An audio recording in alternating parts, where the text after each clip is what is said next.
Vamos iniciar então o capítulo Pecado. E essa parte, esse capítulo é um dos pontos fundamentais, importantíssimos, segundo a lei da Seichonoye, segundo a luz da Seichonoye, porque o pecado é uma das coisas que ainda tem causado uma série de estragos por ações do nosso inconsciente mesmo, ok? Então, entendendo isso, entendendo bem, quando a pessoa começa a entender, a vida dela começa a mudar, a se transformar. Uma dessas pessoas que era vítima do infortúnio foi o professor Kamino Kusumoto. Lembram do que está acontecendo com a família dele? Então, o professor Katsumi Tokuhisa, vendo que o fato da esposa dele sempre sofrer aborto espontâneo e também da própria infância dele, que foi muito sofrida, que o pai saiu de casa, separou da mãe, e uma série de problemas que ele passou pela ausência do pai, pelo começo também não se dá bem com o padrasto. Tudo isso fez com que o professor Katsumi Tokuhisa, para ajudá-lo, deu uma tarefa para que ele pudesse pesquisar os 40 volumes da Verdade da Vida e procurar tudo aquilo que falava sobre o pecado. Foi aí que surgiu o livro A Humanidade Isenta do Pecado. Portanto, o livro A Humanidade Isenta do Pecado são textos da coleção A Verdade da Vida.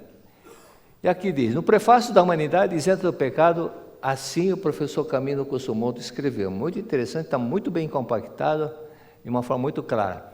De acordo com os novos estudos no campo da psicanálise, os infortúnios do ser humano são formas de autopunição que ele aplica a si próprio, movido pela ideia de pecado, sedimentada no fundo do seu subconsciente. E se você gravou no subconsciente que é pecado,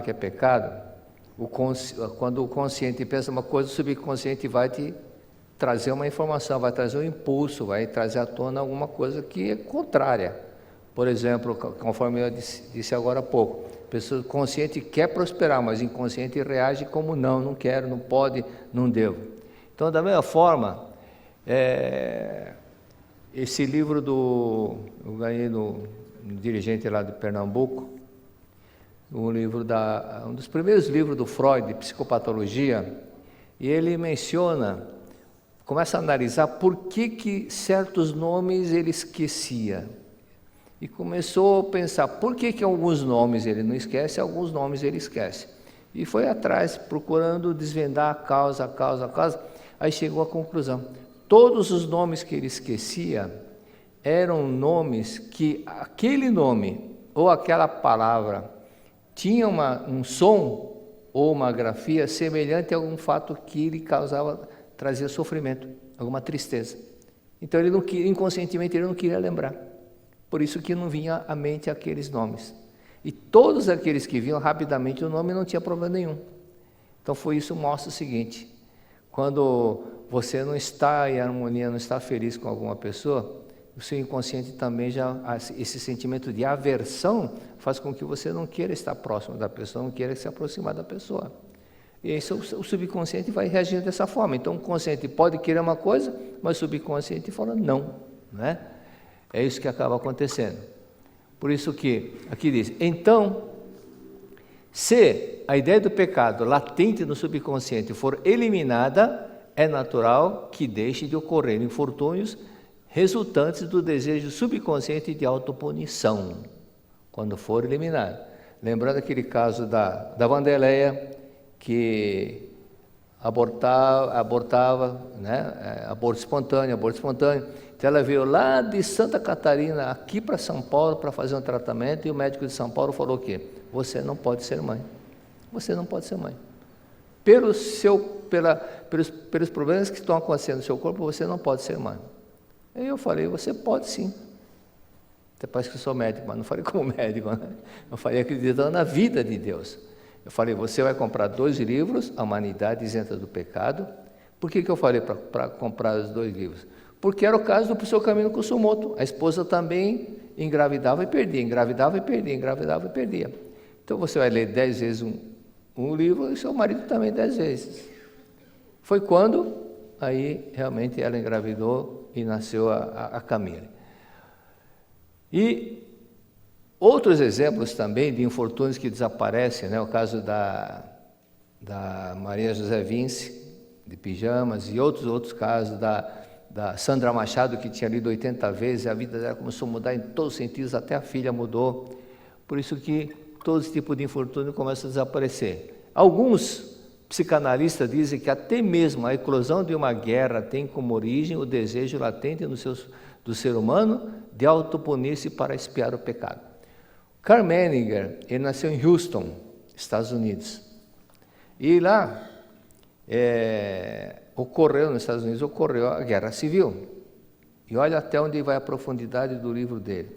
Ele fala, a Guerra Civil também é uma autopunição do povo americano devido a um karma que o país tinha das matanças que fizeram contra os indígenas. Lembra que o pessoal foi indo para o oeste, por isso que foi chamado faroeste, para matar os indígenas e conquistar terras, e até aquele general Custer ficou famoso porque matou muitos índios, mas aquele fato de mesmo grupo, mesmo povo, dentro dos Estados Unidos, um matando o outro, o karma fez acontecer o quê? A guerra civil entre um povo também matando o outro. A guerra dos sulistas contra do pessoal do norte, foi na época justamente do governo do Abraham Lincoln, e ele fez com que acabasse a escravatura. Então, tudo isso, a guerra civil também foi uma autopunição de destruir o próprio, se autodestruírem internamente, não é? Então, continuando aqui. Por isso que alguns psicanalistas dizem que até mesmo a eclosão de uma guerra tem como origem o desejo latente do ser humano de autopunir-se para expiar o pecado. Punir-se para expiar o pecado. Punir para se purificar do pecado. É aquilo que está no inconsciente das pessoas, dentro dessa purificação. Continuando.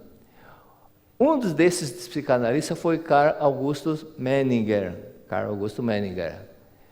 Quando o mestre Marcelo Taniguchi leu o livro Homem contra Si Próprio, em espanhol é Homem contra Si Mesmo, para quem entende espanhol e quer ler esse livro, mas não encontra em português, espanhol talvez seja mais fácil achar, porque esse livro não é mais publicado. Foi tomado uma profunda euforia por ter encontrado o livro que reforçava o que ele havia escrito na Sutra Sagrada, sob inspiração divina. Só que ele não se baseou no Karl Menninger, porque a Sutra foi escrita 8 anos antes do livro do Karl Menninger. Aqui está o Karl Menninger, nasceu em 1893, faleceu em 1990. Mestre Yogananda e Menninger nasceram todos no mesmo ano. Deus mandou os 3 juntos para ajudar a humanidade, né? A origem da palavra pecado. Comecei a pesquisar, interessante. Em hebraico, a palavra pecado é shatat, da raiz shet. Não sei bem, não sei como é que é. Errar o alvo ou mudar de direção. A tradução significa isso. Em grego, é amartia, significa sair da rota. Em latim, é peccare, que em seu uso primitivo significava dar passo falso. Conclusão. Em hebraico, grego e latim, o sentido é o mesmo. Errar o caminho, seguir o caminho indevido, dar passo falso, ou seja, errar o caminho, né? Isso você errou. É nesse sentido, simplesmente você errou. Mas, com a época da Inquisição, outras coisas mais, a palavra pecado foi pegando um vulto muito grande, ia para a fogueira, quem pecasse, quem não seguia a determinada religião era chamado pagão, ia para a fogueira. Falar que a terra era redonda, ia para a fogueira, né? Só que Galileu tinha uma certa amizade com o Papa, mas aí disseram, desminta, fala que não é, ele falou assim que a Terra não é o centro da galáxia, o centro é o Sol. Ia para a fogueira porque falou isso. Tudo era pecado. Mas ele teve que se retratar, dizendo, não é, né? Lembra? Estiveram lá, né? Ele falou, não, a Terra não é o centro, o Sol não é o centro da galáxia, é a Terra. Dizem que ele falou com os dentes cerrados, assim, que não é. E definição segundo o dicionário: violação de um preceito religioso, desobediência a qualquer norma ou preceito, falta, erro. É uma falta, um erro, é uma simples falta, um erro, não é? Como Cristo falava para aqueles que pecaram? Já que a turma falou, pecou, vai para o inferno, pecou, Deus manda para o inferno, Deus manda para o inferno, Deus fica marcando o pecado e manda para o inferno? Não é nada disso não. Mas, Evangelho de São João, mas o que fora curado não sabia quem era. A pessoa que foi curada não sabia quem era Jesus Cristo. Porque Jesus se retirara por haver muita gente naquele lugar. Então Cristo curou e saiu. Tinha muita gente, vou sair daqui, antes que a Globo apareça. Depois Jesus encontrou no templo e disse-lhe: olha, já estás curado, não peques mais, para que não te suceda coisa pior. Por que ele falou assim? Você vai para o inferno? Não falou isso, não peques mais, para que não suceda coisa pior. Por quê? Porque o pecado é karma negativo. Então, quem planta, colhe. Se você fizer mais karma negativo, vai colher, porque quem planta, colhe. A lei do karma é a lei da causa e efeito. A causa é ação. Que ação que você está fazendo? Coisa boa? Vai colher coisa boa. Plantou coisa boa? Vai colher coisa boa. Plantou coisa ruim? Não vai colher coisa boa, né? Continuando. E outro texto. Então, erguendo-se Jesus, lembra daquele caso da moça que foi pega em adultério? E foram para Jesus Cristo. O que vão fazer com aquela mulher? Foi apanhada em adultério e Cristo estava agachado. Ele pegou, fazendo uns desenhos na terra, na areia, e nem levantou a cabeça, não falou nada. O que ele falou? Que atira a primeira pedra, porque naquele tempo, quando a pessoa era pega em adultério, as pessoas apedrejavam e muitos morriam com as pedradas que levavam. Então, que atira a primeira pedra quem não tem um pecado no seu coração, não é? Então, erguendo-se Jesus e não vendo a ninguém, depois que a multidão, um olhou para o outro, foi saindo de fininha, falou, eu não posso atirar porque eu também tenho, né? Não vendo ninguém senão a mulher, perguntou-lhe: mulher, onde estão aqueles teus acusadores? Ninguém te condenou. Então ela respondeu a ela: ninguém, Senhor, ninguém, Senhor. E disse-lhe Jesus: nem eu te condeno. Está vendo? Nem eu te condeno. Muitas pessoas que ficam pensando que Deus castiga, Deus condena. Cristo fala: nem eu te condeno. E não peques mais. Não peques mais. Em vez de castigar, fala: não vou te condenar, mas também não continua fazendo coisa errada, não. E nem eu te condeno e não peques mais. Simplesmente ele falou isso. Assim Deus é também. Assim Deus faz. Deus não condena ninguém, não é? Errar, todo mundo vai errando, através dos erros que nós vamos aprendendo. Eis que lhe apresentaram um paralítico estendido numa padiola. Jesus, vendo a fé daquela gente, disse ao paralítico: meu filho, coragem. Meu filho, coragem. Teus pecados te são perdoados. Coragem. Por que Jesus que disse: teus pecados te são perdoados? Para o paralítico. Pararam para pensar? Porque ele era paralítico devido ao sentimento de culpa que ele carregava, a autopunição, por isso que ele ficou daquela forma. Não é? Porque sabia que o homem ficou paralítico devido à autopunição. Lembra daquele caso daquele espadachim que matou 22 pessoas? Que um amigo levou aquele senhor idoso, que era o espadachim, para receber a orientação do mestre. Ele começou a contar a história de que havia matado isso, matado tanto, não sei tantos bois que havia degolado, que estava no outro país, e para mostrar para o amigo que estava do lado dele, e provar que ele era muito hábil na espada de samurai, atravessou a rua e matou a pessoa que estava andando, assim, não fez nada para ele. Aí ele guardou a espada para mostrar que antes do rapaz, aquela pessoa que ele aplicou o golpe da espada, do katana, antes de cair, ele havia guardado a espada para mostrar que ele era muito rápido. E foi falando: fiz isso, fiz aquilo, e o mestre baixou a cabeça muito triste, não falou nada, né? Lembra que o dia seguinte o rapaz foi reclamar com o mestre, mas aquele senhor, o senhor não falou nada? Falou, não tinha falado, não podia. Falar o quê? Se ele não se arrependeu do que ele cometeu, se ele simplesmente matou friamente e não se arrependeu. E lembra no começo, quando aquele senhor apareceu diante do mestre, ele tinha problema de locomoção, tinha uma série de problemas. O que o mestre falou? Sem conhecer a pessoa, pela dificuldade que ele tinha de andar e caminhar, de fazer as coisas, e era muito maltratado pela esposa, o que o mestre falou? O senhor maltratou muita gente, não foi? Por estar dessa forma, o senhor maltratou muita gente, por isso que está sofrendo dessa forma. Foi quando ele começou a contar que havia matado muitas 22 pessoas e outras coisas mais, não é? Eis que apresentaram para... Você já foi da Paz de Hora, já foi? E a descrição do mestre sobre a mulher que foi à casa do fariseu Simão. Esse texto é um dos textos mais emocionantes, que eu acho muito bonito, que está no livro A Humanidade Isenta do Pecado, segundo o Evangelho de São Lucas, que outro dia nós lemos um pedaço. E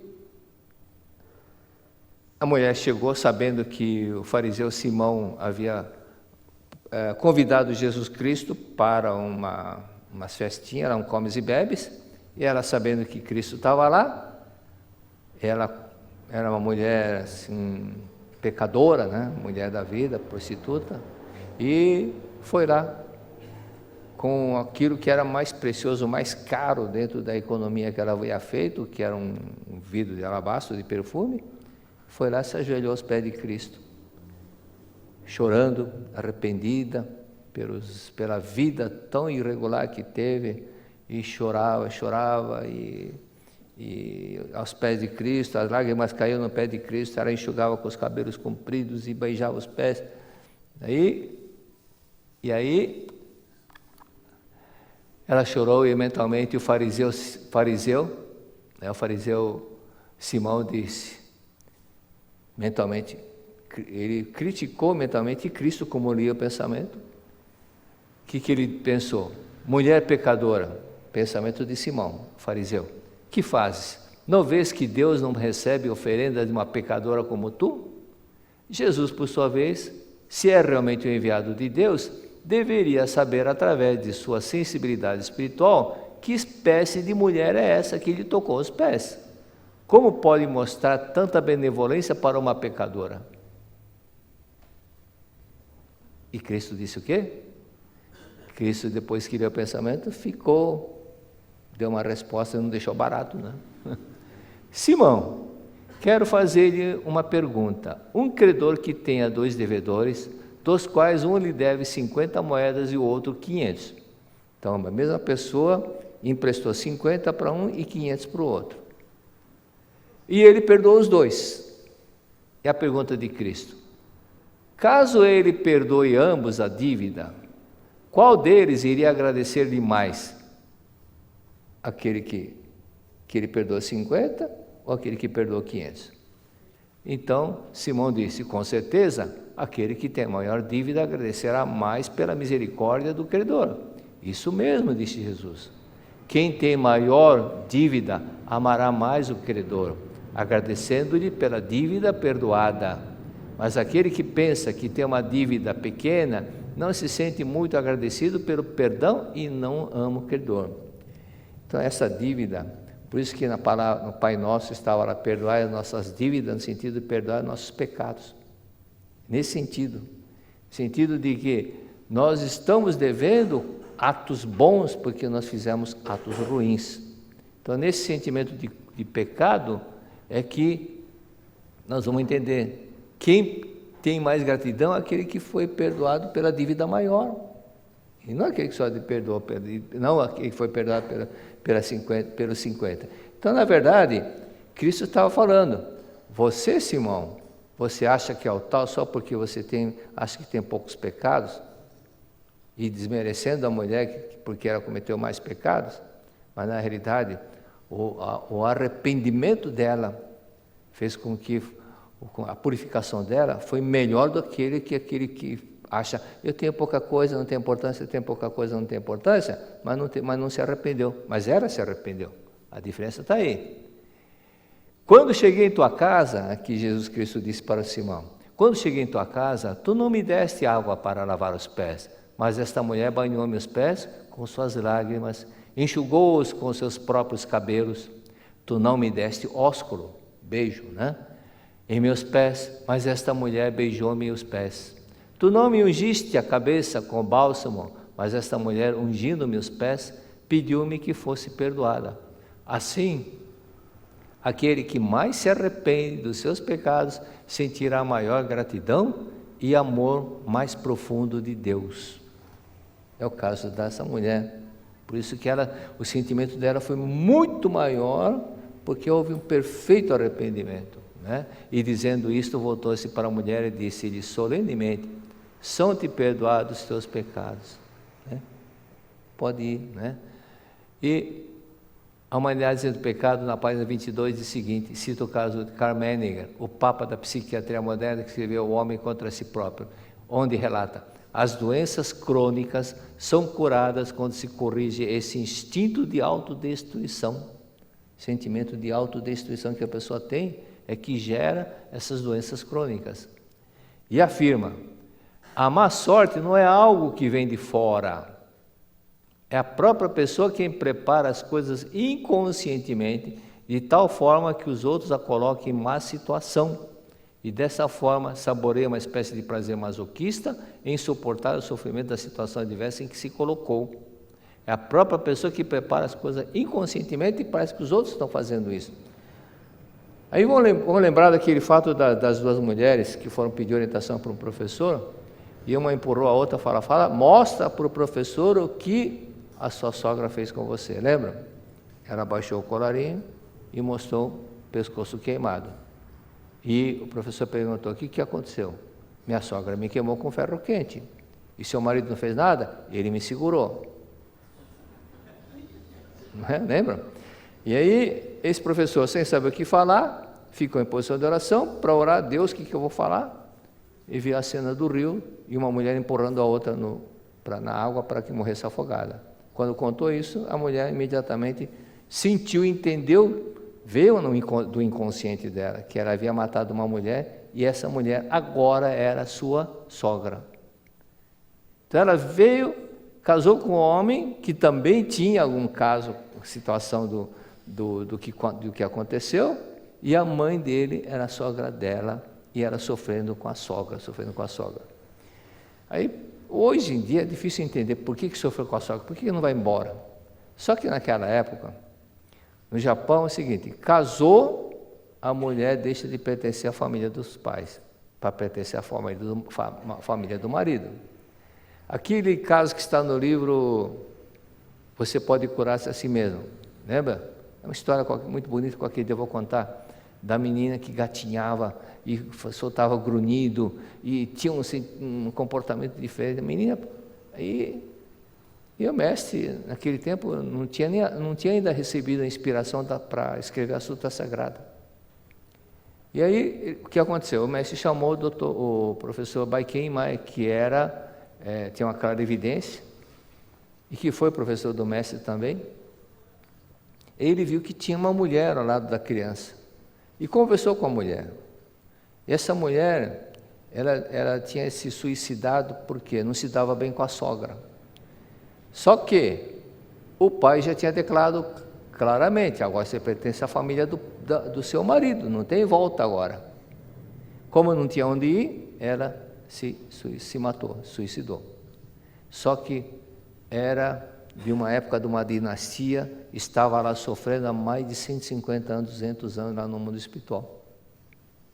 E aí nessa pessoa Baiken, a pessoa Teruco também, conseguiram ver um nome assim no ar e falou, você se chamava, falou o nome da moça, a mulher falou sim, e viu que ela precisava de orações. Então leram uma sutra se não me engano, Hanya Shingyo, e esse espírito que estava sofrendo há tanto tempo se iluminou, foi para o mundo iluminado, né, para o céu, e essa menina parou de andar, parou de ter aquelas reações. Então, isso tudo consequência do quê? De um espírito que estava sofrendo muito. E também começar a analisar o seguinte, mas por que essa mulher sofreu na mão da sogra? Olha bem aqui essa afirmação.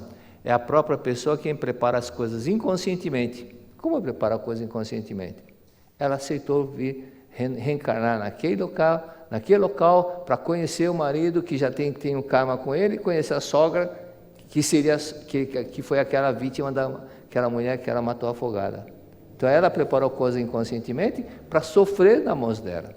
Mas quando praticou a oração de perdão, se pediu perdão e se sentiu perdoada, muita oração de perdão, a sogra deixou de ser inimiga e passou a ser uma grande amiga dela. Tudo bem até aqui? Sim? Quando nós passamos a entender as coisas, fica mais fácil compreender, né? É aquilo que minha mulher falou. Quando se conhece a lei do karma, nós temos uma facilidade para perdoar. Enquanto nós não conhecemos que quem planta colhe, vai pensar que sempre é vítima da situação. Eu sou vítima, eu sou vítima da fulana, eu sou vítima do ciclano. Aí as pessoas veem, porque não sei o que aconteceu isso, e eu quero justiça, mas a justiça foi a desintegração do karma. A pessoa que cometeu aquela barbaridade numa encarnação, agora foi vítima de uma outra barbaridade de uma forma muito semelhante. É assim que acontecem as coisas. Era um karma terrível que vinha transmitindo de geração em geração, mas quando me empenhei, professor Camilo Kusumoto, voltando ao prefácio, quando me empenhei na tarefa de extrair da coleção A Verdade da Vida trechos sobre a inexistência original do karma e do pecado e estudá-los atentamente, ficou gravado no meu subconsciente a verdade. O ser humano é originalmente filho de Deus, livre do pecado. Em consequência, o karma se extinguiu e finalmente nasceu nosso primeiro filho. Depois dele vieram mais 2 filhos e hoje somos uma família. Consequência, né? Se desejais purificar o mundo da projeção, deveis purificar. E como é que nós vamos purificar a matriz da mente?